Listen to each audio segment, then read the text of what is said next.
Bismillahirrahmanirrahim. Assalamualaikum warahmatullahi wabarakatuh. Robbi sholli sodri wa yassirli amri wahlul 'uqdatam min lisani yafqahu qawli. Anak-anak kelas 6A yang Bapak banggakan dan Bapak cintai, hari ini sesuai dengan jadwal pelajaran yang telah kalian terima, yaitu hari ini kita akan belajar akidah akhlak. Untuk tahun ajaran baru ini, kalian akan belajar akidah akhlak bersama Bapak. Jadi selama setahun penuh, kita akan belajar bersama-sama dengan Bapak. Nah, sebelum kita menginjak ke materi tentang akidah akhlak pertemuan pertama, tentunya Bapak akan menyampaikan beberapa hal yang harus kalian ketahui mengenai tentang pembelajaran akidah akhlak selama setahun ajaran ini, setahun penuh. Tentunya kita masih mengalami atau harus melakukan pembelajaran jarak jauh. Jadi kita belum bisa melakukan pembelajaran tatap muka langsung di kelas. Ya. Ada beberapa hal yang ingin Bapak sampaikan mengenai pembelajaran atau teknis pembelajaran. Ya, yang pertama tentunya Bapak akan menyampaikan materi. Nah, materi-materi yang berkaitan dengan akidah akhlak. Nah, materi itu sendiri nanti ada materi yang disampaikan sesuai dengan buku paket yang sudah kalian pegang, ya. Mungkin juga nanti ada materi-materi di luar buku paket yang akan Bapak sampaikan. Tapi tentunya masih berkaitan dengan pelajaran akidah akhlak. Ya. Kedua, tentunya selama PJJ kita tidak bisa lepas dengan apa yang namanya penugasan-penugasan. Nah, nanti juga akan ada penugasan-penugasan. Penugasan pun sama. Penugasan juga nanti akan ada yang dari buku paket, penugasan yang sudah ada di buku paket, baik itu latihan atau tugas-tugas, ya. Juga nanti ada penugasan yang berada di luar buku paket. Yang ketiga, latihan, tes, praktik atau ulangan, ya. Nanti mungkin akan ada latihan-latihan yang berupa soal, ada tes atau ulangan, ya, yang nanti akan diinformasikan bagaimana teknisnya sebelum tes itu dilakukan, ya. Nah, tes sendiri itu juga nanti selain ada tes tertulis juga ada tes praktik, ya. Seperti misalnya tes hafalan Quran, karena di buku paket akidah akhlak ada potongan atau kutipan ayat-ayat Quran yang kalian juga harus hafal, ya, harus dihafal, ya. Nanti beberapa hal yang tadi Bapak sampaikan nanti akan diinformasikan lagi pada kalian atau kepada orang tua kalian, ya. Nah, sekarang menginjak ke materi akidah akhlak, ya. Tentunya kalian sudah belajar akidah akhlak di kelas-kelas sebelumnya, dari kelas 1 sampai kelas 5, ya. Kalian sendiri sudah mengetahui apa itu akidah dan apa itu akhlak, dan apa itu akidah akhlak. Nah, Bapak akan sampaikan sedikit, mengulangi lagi apa itu akidah dan akhlak. Akidah itu adalah keyakinan terhadap Tuhan kita Allah Subhanahu wa taala dan keyakinan kita terhadap perintah-perintah Allah Subhanahu wa taala yang harus kita jalankan sebagai umatnya, sebagai umat Islam. Yang kedua adalah akhlak. Akhlak adalah sikap atau perbuatan kita yang harus kita lakukan sebagai seorang muslim atau sebagai orang Islam. Sikap dan perbuatan yang kita lakukan itu atas dasar perintah dari Allah Subhanahu wa taala, yang diwahyukan oleh Allah Subhanahu wa taala kepada Nabi Muhammad, ya, yang dicontohkan oleh Nabi Muhammad sallallahu alaihi wasallam. Nah, itu sekilas Bapak mengulang tentang akidah akhlak, dan tentunya kalian juga sudah tahu, sudah ada yang tahu, Bapak yang mengulang lagi ya. Nah, sekarang menginjak ke materi pertama. Nah, materi pertama di buku paket pelajaran 1. Sebenarnya kalian bisa lihat pelajaran 1 itu adalah materinya adalah kalimat thayyibah 1. Kalimat apa itu kalimat thayyibah? Kalimat thayyibah itu kalimat baik ya. Thayyib, dari kata thayyib itu baik atau pujian terhadap Allah Subhanahu wa taala ya. Kalimat baik atau pujian kepada Allah Subhanahu wa taala. Kita mungkin sudah mengenal juga jenis-jenis kalimat thayyibah. Misalnya Allahu Akbar, Alhamdulillah, Subhanallah, Astagfirullahaladzim, itu adalah contoh-contoh kalimat thayyibah. Nah, untuk di pelajaran 1,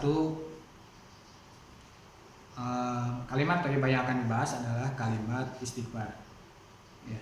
Tapi sebelum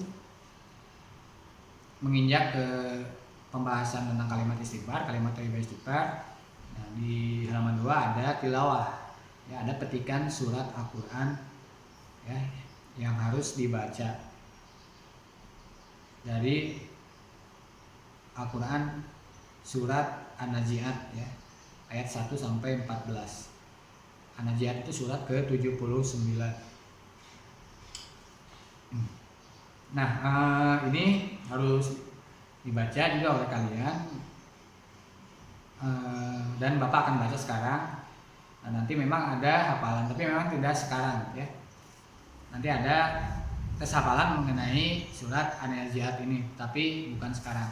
Nah, untuk memulai pelajaran Bapak akan bacakan dulu petikan surat An-Nazi'at ayat 1 sampai 14. A'udzu billahi minasy syaithanir rajim. Bismillahirrahmanirrahim.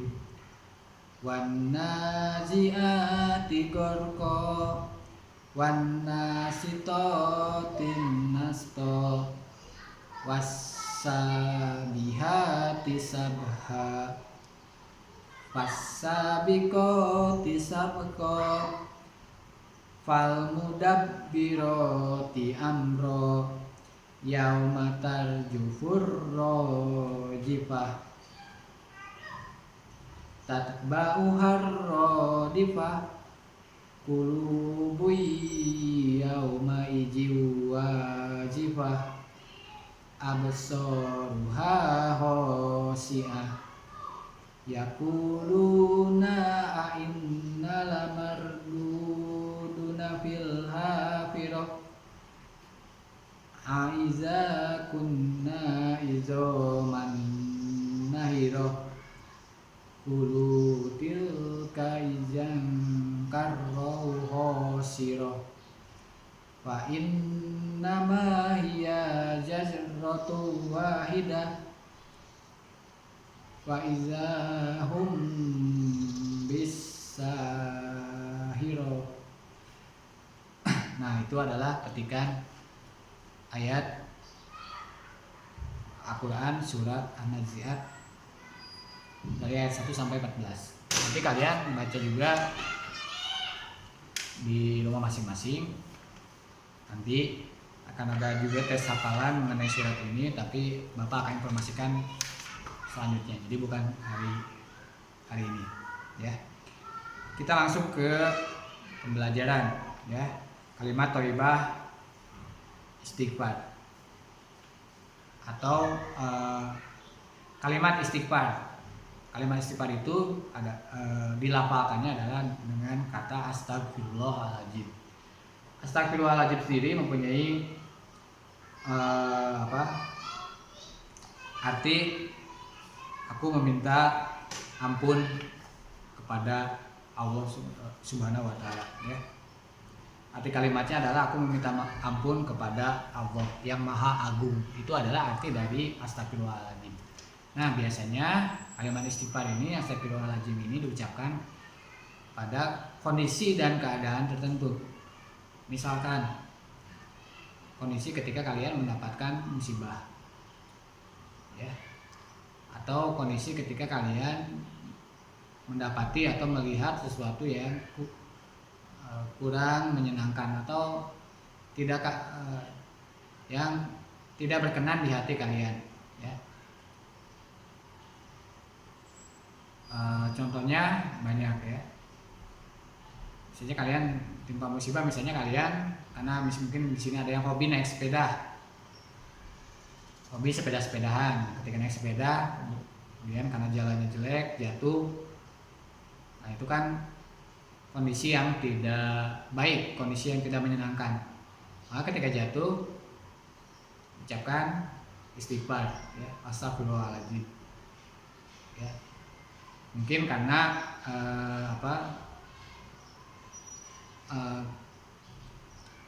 mungkin kita mendapatkan hal yang kurang menyenangkan karena ada dosa-dosa yang sudah kita perbuat, ya, makanya kita langsung mengucapkan istighfar, kalimat istighfar astagfirullahaladzim untuk memohon pengampunan kepada Allah. Atau kalian melihat sesuatu yang tidak menyenangkan, misalkan misalnya kalian melihat kebakaran misalnya di jalan, nauzubillah min dzalik, misalnya melihat kebakaran di jalan, itu adalah sesuatu yang kita lihat, suatu musibah, ya. Nah, ini satu lagi biasanya diucapkan ketika kita mendapatkan musibah atau kita melihat musibah. Misalnya kita melihat kebakaran atau banjir, ya, kita ucapkan astagfirullah untuk memohon ampun kepada Allah. Atau kalian melihat sesuatu yang tidak menyenangkan, misalnya melihat ada teman yang membuli teman yang lainnya, membuli teman yang lainnya, kan itu perbuatan yang tidak boleh kita lakukan sebagai orang Islam, ya.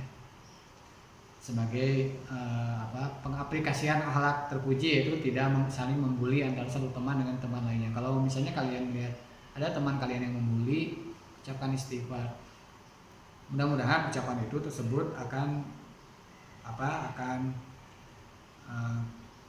tersampaikan kepada teman kita yang membuli itu, sehingga oleh Allah tersampaikan kepada orang yang membuli itu, kemudian akan mudah-mudahan si teman kalian yang membuli itu tidak mengulangi perbuatannya lagi, ya.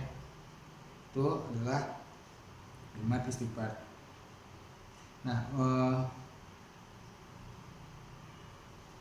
ada petikan hadis yang menjadi dasar dari lafal istighfar, lafal astagfirullahaladzim.